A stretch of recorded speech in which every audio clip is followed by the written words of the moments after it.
Welcome to Storyline Online, brought to you by the SAG-AFTRA Foundation.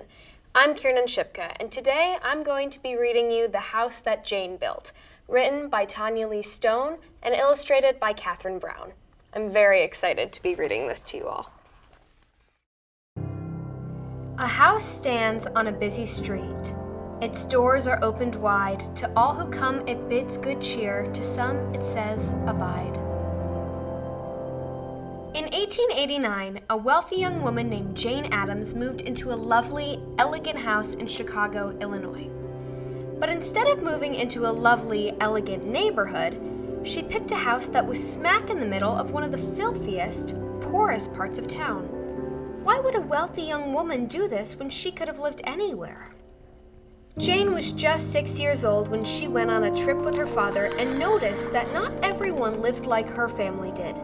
She vowed that one day she would live right in the midst of horrid little houses and find a way to fix the world. Jane was a strong soul from the start, and she was brave. When she and her stepbrother George were young, they would sneak away at night to explore the nearby caves. Once, Jane lowered George over a cliff on a rope to spy on an owl in its nest. Jane was smart. She read and read from her father's book collection, which doubled as the town library. Most girls did not go to college then, but Jane's father believed women should be educated. She went to Rockford Female Seminary and graduated at the top of her class. But when school was over, she wasn't sure what to do with her life. That same summer, her father died. Jane was lost. About 2 years later, she and her friends traveled to Europe.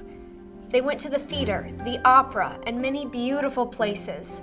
But then Jane saw something in London she couldn't forget. People in ragged clothes with outstretched hands, begging a cart vendor to buy his leftover rotten fruits and vegetables that hadn't sold at the market. The spoiled food was all they could afford. What could she do to help? Long after her trip was over, the question stuck in her mind. She remembered how she felt when she was 6. Jane traveled back to London to learn about a place she had heard was helping the poor in a brand new way. At Toynbee Hall, the idea was to have rich and poor people live together in the same community and learn from each other. Instead of simply serving soup, for example, people could take cooking classes. Other skills were taught as well. Toynbee Hall was the first settlement house. It was called a settlement house because the well-off people who worked there during the day didn't go back to their own homes at night. Instead, they settled in and lived at Toynbee Hall, right in the same neighborhood as the needy. Jane now knew what to do. She told her friend Ellen Gates Starr about her plan to build a settlement house in Chicago.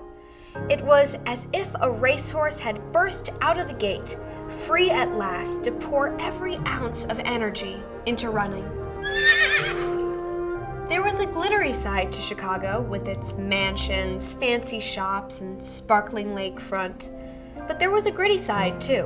1 million people lived in Chicago in 1889. Most were immigrants, people who came from other countries. They came for a better life, but they didn't speak English. That made it hard to find good jobs. Many needed help. Jane found the perfect house. It had big rooms with high ceilings and marble fireplaces, and it was in one of the worst neighborhoods in the city. Garbage lay rotting in the streets, piled high. Large families were crammed into tiny, ramshackle houses with no running water. The smell from backlot outhouses hung in the air. Rough boys ran the streets, stirring up trouble because they had nothing to do. The house had belonged to Charles J. Hull, and he had left it to a wealthy cousin named Helen Culver.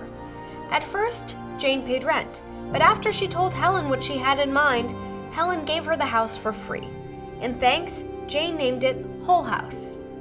Jane moved in on September 18th, 1889.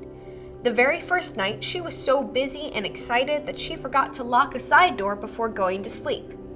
But no one broke in. She decided to leave Hull House unlocked from then on so people would know they could come in at any time. People who didn't have enough to eat or had no shoes on their feet or had just lost a job began to find their way to Hull House. Of course, it wasn't always peaceful. Once a couple of boys threw rocks at the house and broke a window. Instead of getting upset, Jane took it as a sign to give the neighborhood kids something to do. She had her own way of looking at things.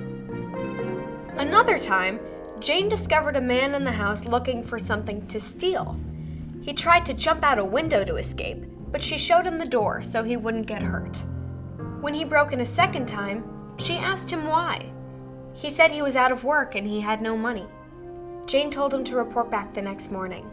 When he did, she gave him a job. Jane spent her own money running Hull House and asked other well-off people to donate too. She did not want to be paid for working there. Even when people gave her gifts, she gave them away.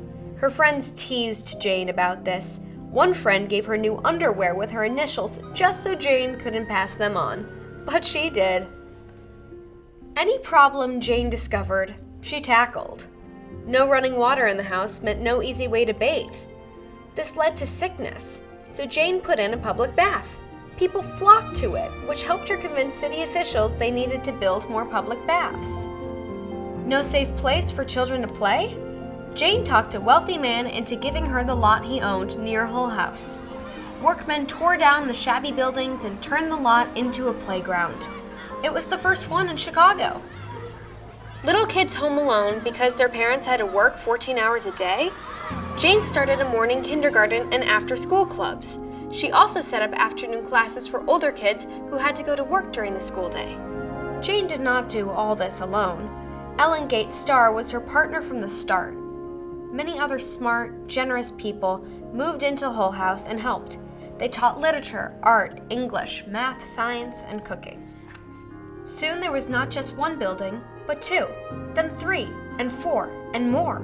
By 1907, Hull House had grown into 13 buildings, including a gymnasium, coffee house, theater, music school, community kitchen, and an art gallery. By the early 1920s, more than 9,000 people a week visited Hull House. The house that Jane built brought all kinds of people together and helped those in need. It changed a bad neighborhood into a great and strong community. Hull House transformed the lives of all who stepped inside. Today, every community center in America, in large part, has Jane Addams to thank. With all that she did, both inside and outside the house that Jane built, her childhood wish to help fix the world came true. And the cool part about this story, which I love so much, is that it's true. Reading is so magical for so many reasons. It can bring you to amazing, magical places that are beyond your wildest dreams, but it can also give you amazing, valuable, inspiring information like this. And I'm so happy this book exists and that I got to learn a little bit more about Jane today because she makes me want to be a better person. Thank you for watching Storyline Online. Make sure to check out all our other videos. Keep watching and keep reading.